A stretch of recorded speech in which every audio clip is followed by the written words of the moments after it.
Hey, good afternoon to you. 406 now, News Talk 105.9 WMAL, where we're making sense of the news. Coming up at 4:30 from the Heritage Foundation, Mike Howell is here. We'll talk about the logistics of the Democrats getting rid of Joe Biden. Is that actually possible? And what does it mean for ballot access and so much more? Mike's got the details.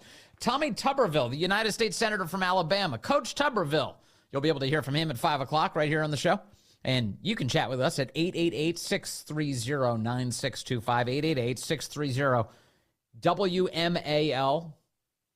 President Trump, just moments ago, stepping up to a microphone in Chesapeake, Virginia, a rally alongside Governor Glenn Youngkin and Republican Senate candidate Hung Cao.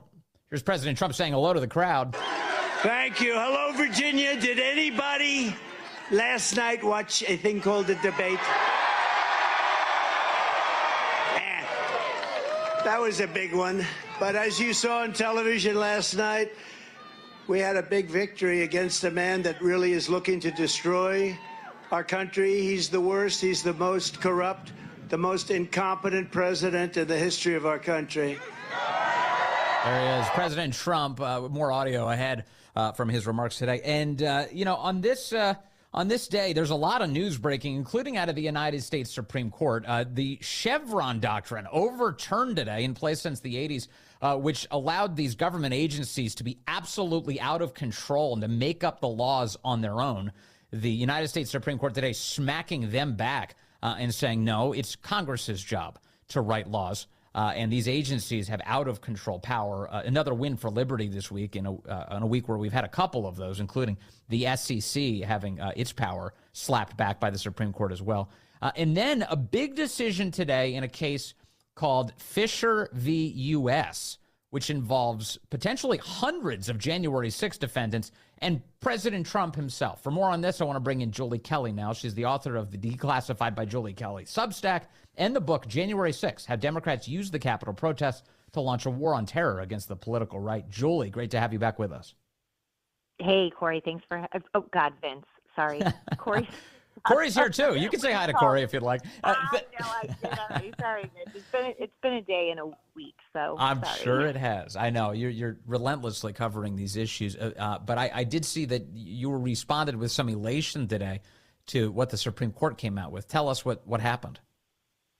So this is related to the DOJ's wrongful prosecution of 350 plus J6ers intentionally abusing, misapplying, misinterpreting the language in 1512C2 obstruction of an official proceeding. This is a post-Enron evidence impairment document shredding statute that this DOJ has weaponized against J6ers, claiming that these individuals who participated in January 6th went into the building even after the joint session had adjourned that day, obstructed the official proceeding of counting the electoral college votes, charged them with this felony punishable by up to 20 years in prison. So this has slowly moved through the process. Joseph Fischer was one of two defendants that the single D.C. District Court judge, Carl Nichols, dismissed this count when asked by defendants. So what defendants were doing over the past few years, going to their judge, asking to dismiss this count for various reasons based on the misapplication of the statute. All of the judges but one, Carl Nichols, refused to dismiss the count. This is how it got to the Supreme Court.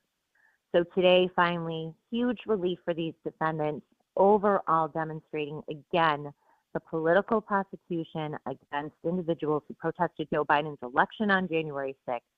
The Supreme Court saying that the evidence had to demonstrate that that particular defendant impaired evidence or otherwise mutilated or destroyed or tampered with some sort of record or document related to the events of January 6th. So a big win for J6ers for justice, a huge defeat for DOJ and all of these 18 federal judges who endorsed the abuse of that statute. Right, because as you mentioned, it was a post-Enron era law, and it was designed principally for white-collar crime and the destruction of documents that are relevant to an investigation. So Justice Roberts today, in his opinion, made it pretty clear that this law is explicitly about physical evidence, about tampering with, destroying, meddling with physical evidence.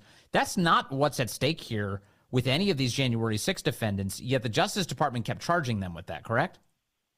That is absolutely correct. Right. Just saying that their mere participation, being in the building, disrupting, causing the joint session of Congress to adjourn that day for whatever it was, 6 or 8 hours, that rose to this obstruction crime. And of course, it never did. And we got finally word from the Supreme Court, 6-3 decision. Ketanji Brown Jackson, with the majority conservatives, Chief Justice John Roberts, wrote the opinion. Amy Coney Barrett, shamefully, in another really disappointing decision, it dissented from that majority opinion alongside Elena Kagan and Sonia Sotomayor. So another disappointing move by. It's very worrisome.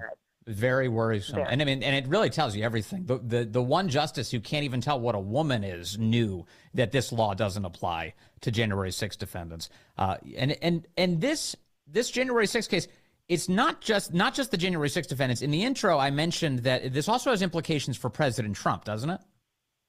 It does, because 1512 represents half of Jack Smith's 4-count indictment against the former president in the J6 2020 election case in Washington. That, of course, has been on hold since December, awaiting the Supreme Court's resolution of the matter of presidential immunity that we will get on Monday morning. So, but now Jack Smith has a bigger problem even than immunity, which is 1512 C2, these charges against the president. How is he going to tie that to some sort of physical evidence, tampering with, et cetera? Well, he has already indicated that he will use the fake electoral certificates that Donald Trump was involved in, those groups in those various states, that somehow he's going to say that that was tampering with evidence because he was trying to create other sets of certificates, which, by the way, happens every 4 years. That's what the archivist told Congress. This is nothing new, certainly not a crime.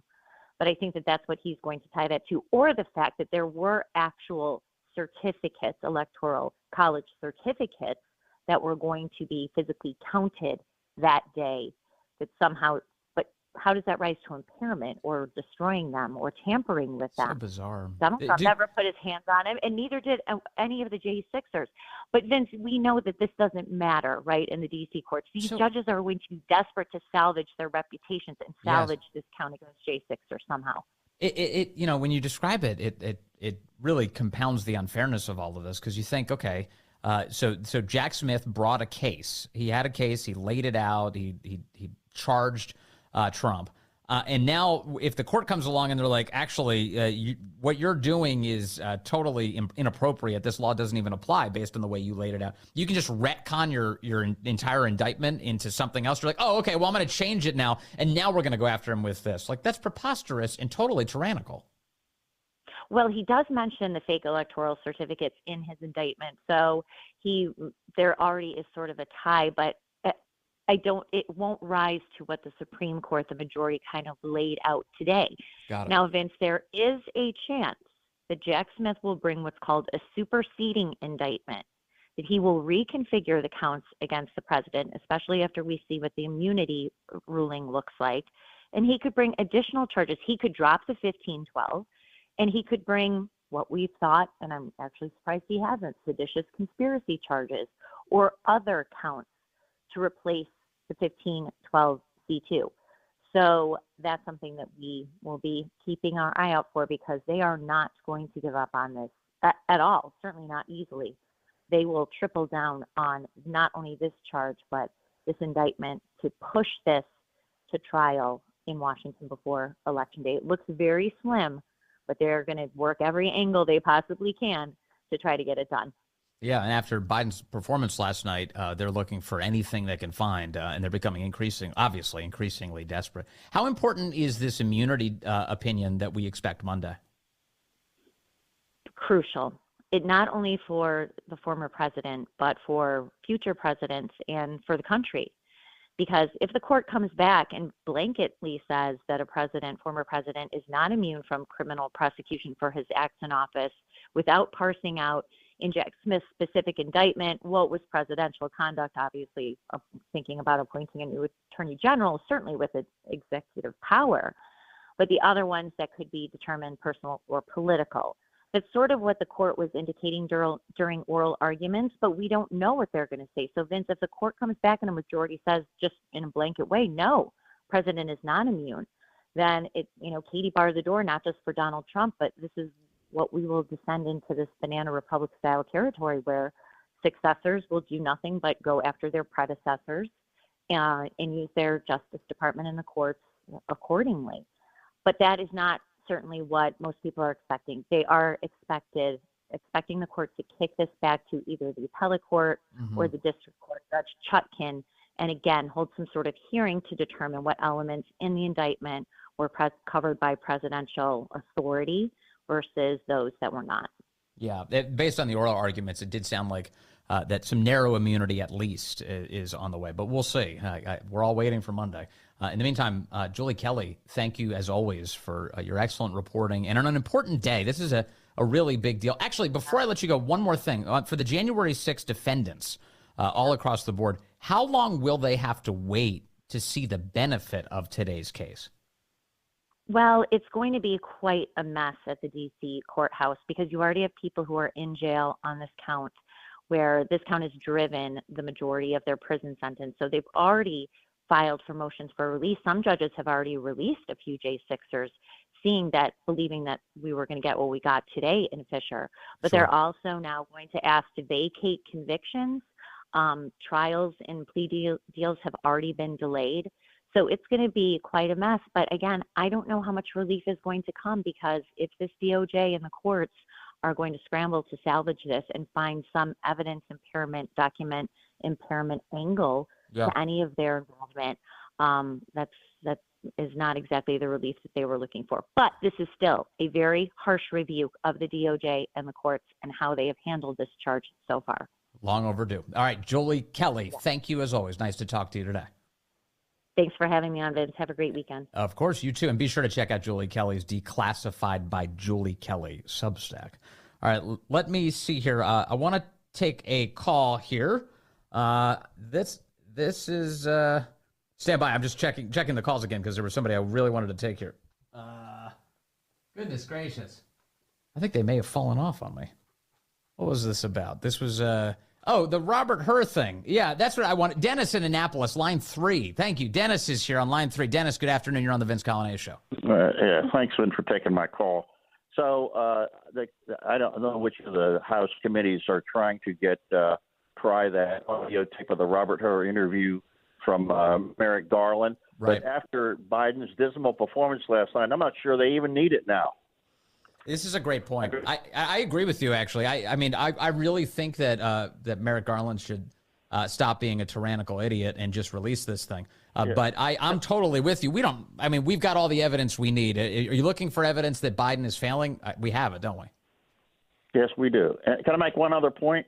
Yeah, by all means. And it's a thing I've been beating the drum about is Biden's personal physician, Kevin O'Connor, who signed off on this president's annual physical in February. And to quote the final paragraph, it says, quote, President Biden is a healthy, active, robust, 81-year-old male who remains fit to successfully execute the duties of the presidency, to include those of the chief executive, head of state, and commander-in-chief, unquote.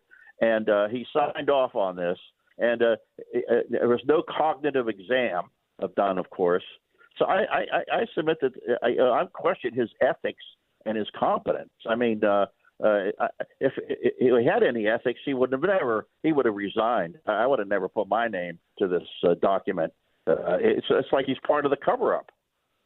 Yeah, my view of medical professionals is your first obligation is to the truth. You have to always tell the truth, no matter the circumstance. And it certainly sounds like he's not doing that. And by the way, he's not answering any questions to the press either. So that really tells you everything. Hey, Dennis, thank you for that. I appreciate that. That's an excellent point about the Robert Hur audio. Speaking of that Hur audio, remember what Kamala Harris said after the Robert Hur report came out and said, yeah, Joe Biden's brain's not working. That's why we can't charge him. What I saw of that report last night, I believe is, as a former prosecutor, the comments that were made by that prosecutor, gratuitous, inaccurate, and inappropriate. Robert Hur was lying, said Kamala Harris. It turns out he was telling the truth. Kamala? Well, President Trump in Chesapeake, Virginia this afternoon. Whether you're a Democrat or Republican, young or old, black, brown, or white, we welcome you to our movement and ask for your help and your partnership in making America the strongest, most magnificent country again anywhere in the world. That's him. There he is, President Trump today, just moments ago. Earlier, Joe Biden was out speaking to a crowd in North Carolina. He was hacking up a lung as he said something about America not bowing to anyone. America bows to no one. No one ever. Oh, what was that? Something. You got to clear that up. He struggled to even say Roe v. Wade today, although he keeps trying to. Donald Trump says he thinks overturning Roe v. Wade was a beautiful thing. Whoa, that was like a DJ record scratcher. Like he just kept repeating it over and over. Yeah, he also admitted that because his speechwriter made him say it, that he didn't do so well last night. I don't walk as easy as I used to. I don't speak as smoothly as I used to. I don't debate as well as I used to. I don't debate as well as I used to. And then there was an unscripted moment. The crowd started chanting for Donald Trump to be locked in prison. There was a lock him up chant. And here's how Joe Biden responded. He's got more trials coming up.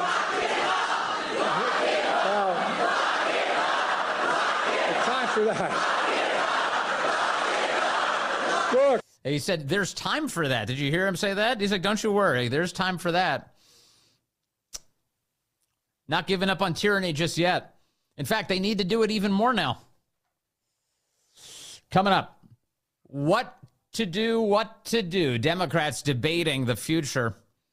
Will they yank Joe Biden off the ballot? Will Kamala Harris be the top of the ticket? Gavin Newsom, greasy Gavin Newsom. He was there last night trying to defend Biden, trying to, quote, defend Biden. Here I am, my smiling face. You know, what's going on? Oh, Biden's not doing well? You don't say. Coming up, Mike Howell has the details about the mess the Democrat Party finds itself in and what it will take to replace old Joe. That's ahead.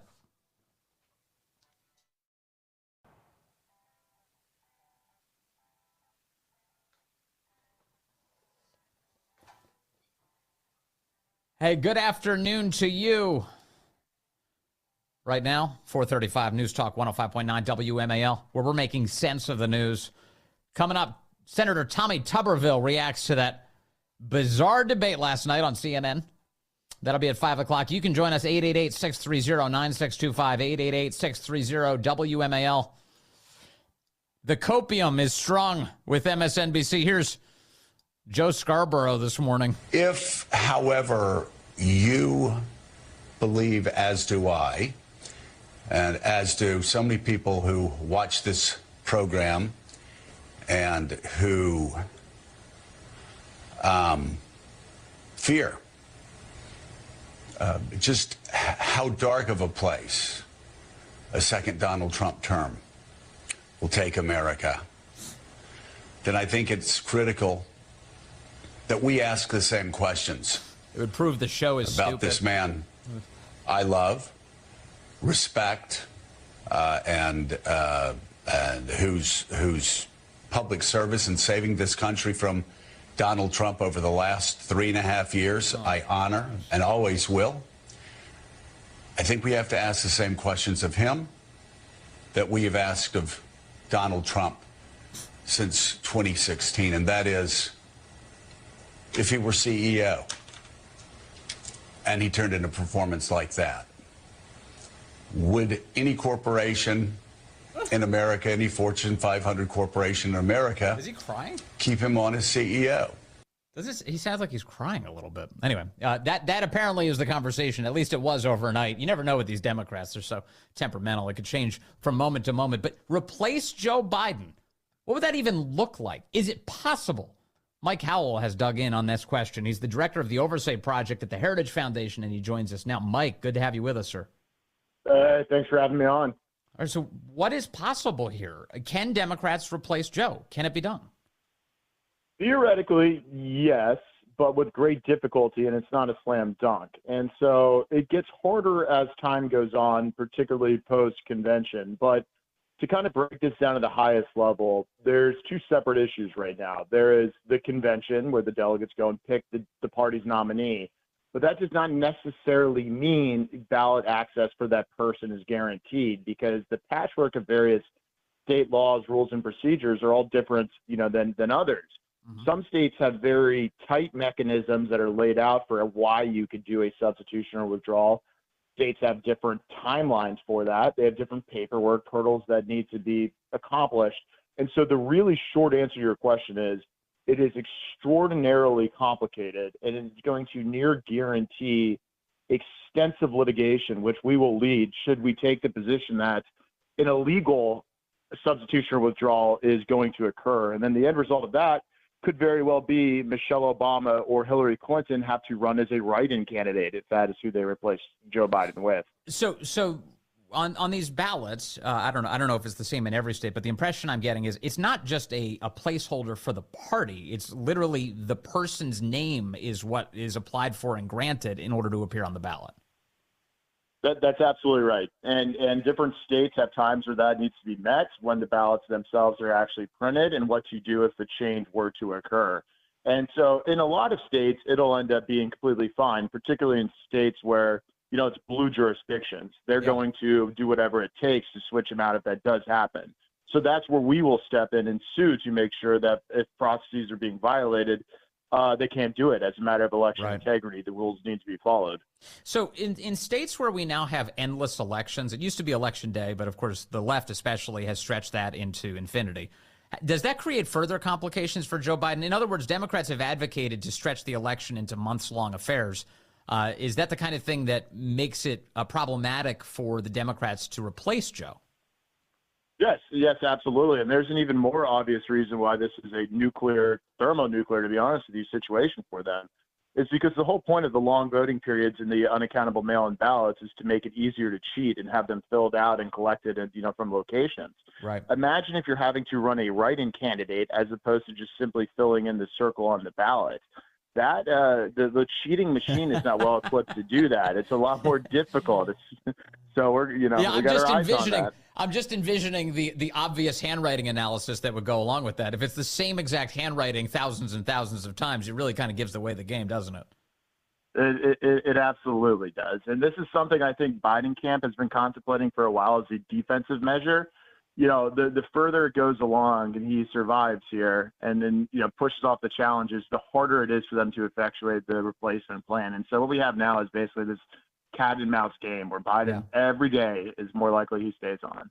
Now, are swing states in particular difficult to change the candidate in? So, because in some states they may say, well, we're not worried. We can do a write-in candidacy. The Democrat will still win there.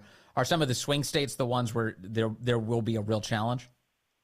Yeah, and we just put out a 50-state analysis that has it all there that you guys can go and look at Oversight in the letters PR on Twitter, Oversight PR. But in the memo we have, which goes over the massive kind of catalog of different laws, we identified Georgia, Nevada, and Wisconsin as having very specific procedures for the withdrawal of the nominee.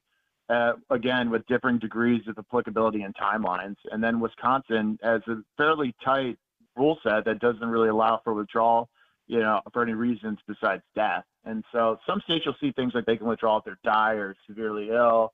Some states say, don't speak to the reason. And if you're a lawyer looking at this, what you see is a lot of ambiguity, a lot of timelines, a lot of steps that need to be met, which means a lot of litigation is going to happen if they try to pull this off. On that issue, as in your review of all of these state laws, if a candidate dies ahead of an election, do they make it easy to replace them? Is that something where it can be done very quickly? That is definitely the strongest reason to be able to have an easy substitution or withdrawal. That is one of the most common, that's the most obvious one, right? If the guy's dead, what do we do about it? Right. Where it gets more complicated is if it is for a political reason or, a reason of convenience or political preference. That's where it's not as clear cut. Now, Kamala Harris is Joe Biden's running mate, so when you vote for one, you're voting for both. Does that give Kamala Harris any advantages here? In other words, if Joe Biden were to be yanked out of this race, does that make it easy for Kamala Harris to step up, or is it just as complicated for her to become the primary nominee? Well, say in the events where you have on the ballots, it says Biden and Harris for VP, but there's another writing candidate running as the DNC's nominee for president. Harris's votes would be, largely unaffected because her name's on the ballot and the electors are for the vice president. Her map is more complicated, I think, than any other external candidate. I think the only foreseeable way this could happen is if Biden were to be convinced to step down. And in that event, it would not be, in my estimations, a continuation of their ticket with Kamala. It would be a new set of candidates all together to make this switch. So they would still have to go through the ballot, an effort to change the ballot in all 50 states if Kamala Harris becomes the nominee in the months ahead. Right. And if, right now there's some states where this wouldn't be a problem. But as time goes on and the timelines are hit, it becomes increasingly more problematic.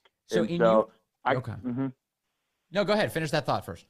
I was going to say the faster they can do this, the less legal problems they'll have with ballot access. Every day that goes along, and particularly once you get past convention, the messier it gets. And so it's already a little messy now if they were to do this, but it's a guaranteed cluster if the switch were to happen, in a month or two.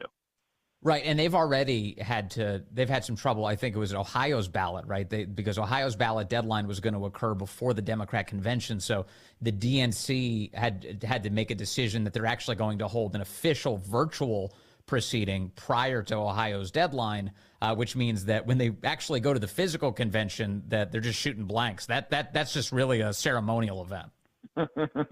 It was on Zoom, I believe, and Governor DeWine appeared to have done, as a Republican, everything he could do to bend over to accommodate the Democrat Party there. Yeah. Okay, so in your just now outside of the legal realm, just as a predictive matter, do you think this increases the likeliness that they are going to stick with Joe because everything you just described sounds very complicated and tough to get through? Right, I do. I've long held that it doesn't much matter who is on their ticket, given the way that quote-unquote elections are run in the United States of America now, where it's a ballot collection exercise as opposed to a vote collection exercise. I think, while it's pretty obvious to the entire country across party lines how out of it President Biden is, people were aware of that when he was in his basement for the last campaign cycle. Mm-hmm. And so with our new constitutional complete shift that we've in the election system that we've undergone, where we don't really have a free and fair election. We have election month with just the ballot collection by machines contest. It doesn't matter if someone more popular than Biden's on the ballot because it's about the machine collecting the ballots. It doesn't matter about the ideas or the person anymore in the United States of America. And so why would you introduce this new problem of the ballot access issues?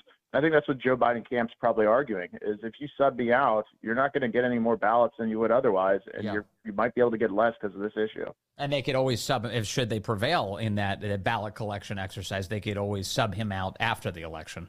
That becomes far easier than dealing with all of those ballots. All right. Mike Howell from the Heritage Foundation, the Oversight Project there, thank you for your expertise today on an emerging but important issue. Thank you, sir. Absolutely. Thanks for having me. That's the great Mike Howell. A good assessment there on why it is very likely that the name Joe Biden continues to rest atop the ticket, regardless of whoever might be pulling his strings. Now on to some of your calls here. Let me take Bob in Leesburg on line 1. Bob has been waiting, as so many have, very patiently. Bob, good afternoon. You're on the Vince Coglianese Show. Hello, Bob. You there, sir? Like I said, Bob has been waiting patiently. I wouldn't blame him if he stepped away from his phone in the midst of all of this. Let's see here. I'm going to go with Tony in Silver Spring now, line 2. Tony, good afternoon, sir. You are on the Vince Coglianese Show. Yes, hi, Vince. It's good to be here. I just made a couple observations of the debate last night. You can comment on these. Sure.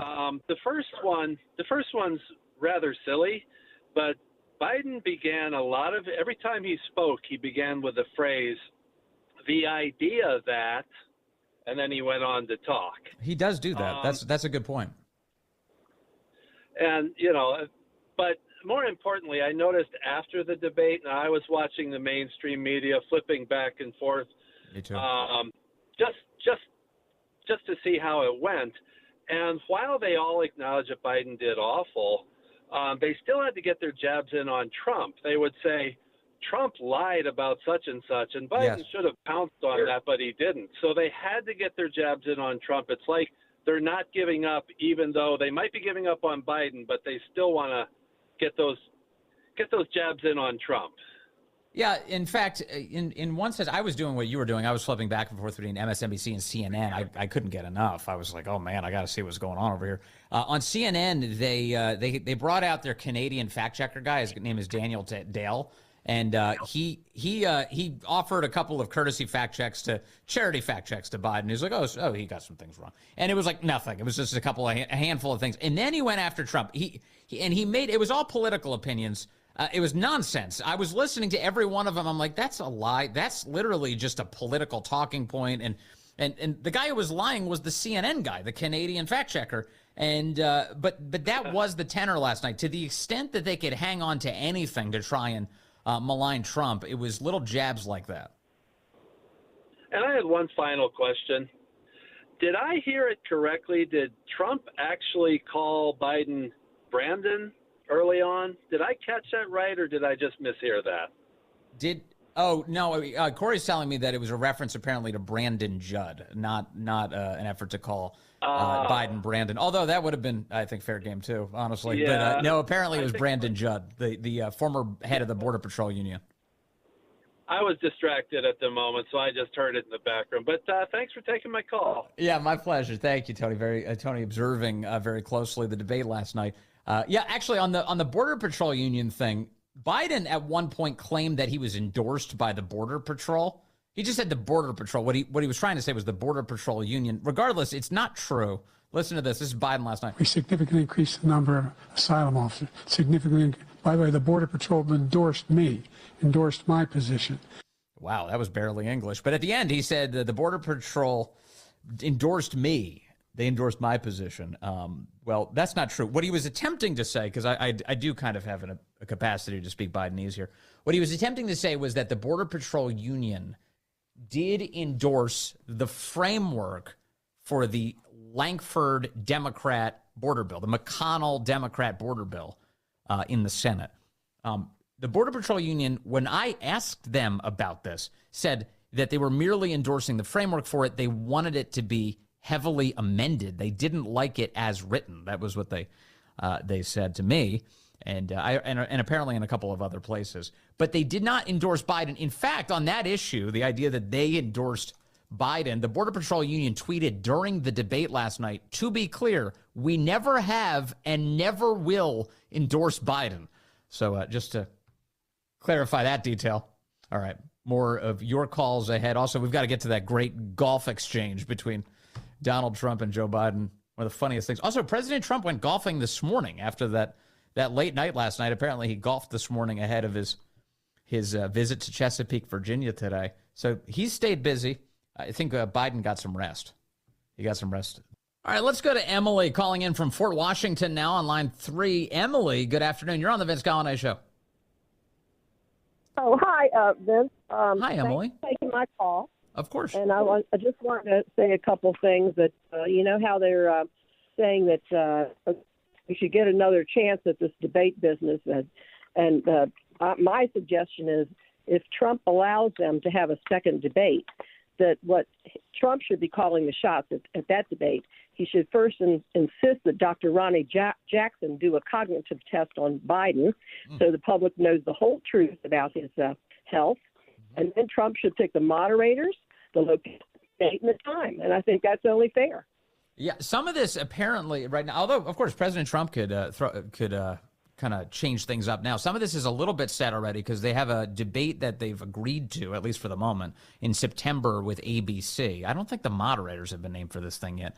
I did see Emily, some regret coming from the Biden side of the aisle at the rules that they had demanded. They apparently, there were some lefties last night saying, oh, I wish we had an audience. Biden would have performed better because he's better when there's like an audience. I'm like, what? So you're the people who demanded no audience because you were scared that Trump would win them over. It's so crazy. But you're right. Trump should assert himself here. I don't think he needs another debate to demonstrate the difference between these two men, but I think he kind of wants one anyway. We'll see what happens in September. You never know with President Trump. You never know. Thank you, Emily. Yeah. And the Ronnie Jackson thing's a good idea. I can guarantee the White House is not going to go for that particular thing. But the cognitive test is a good one. President Trump raised it last night. He said, why isn't this guy doing a cognitive test? To be fair, Mr. President, I think we saw the cognitive test. It didn't go well for Joe. Stay with us. Senator Tommy Tuberville reacts to that debate next on the Vince Coglianese Show.